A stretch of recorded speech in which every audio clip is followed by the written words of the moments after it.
উচ্চারণ পরিষদের নেতৃবৃন্দ যারা এই অনুষ্ঠানটি আয়োজন করেছেন, এই আয়োজনের মাধ্যমে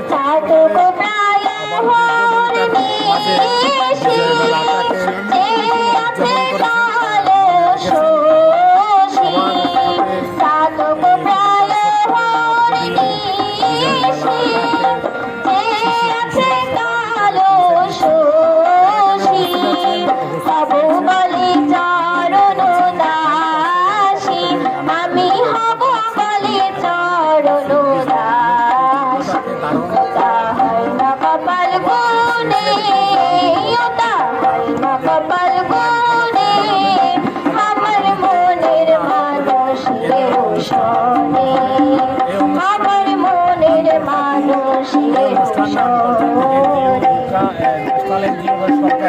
উদযাপন অনুষ্ঠানে যারা তাদের সাপোর্ট থাকা উচিত, তাদেরকে সরকারিভাবে এবং আন্তর্জাতিক এনজিওদের মাধ্যমে সাপোর্ট দেওয়া উচিত।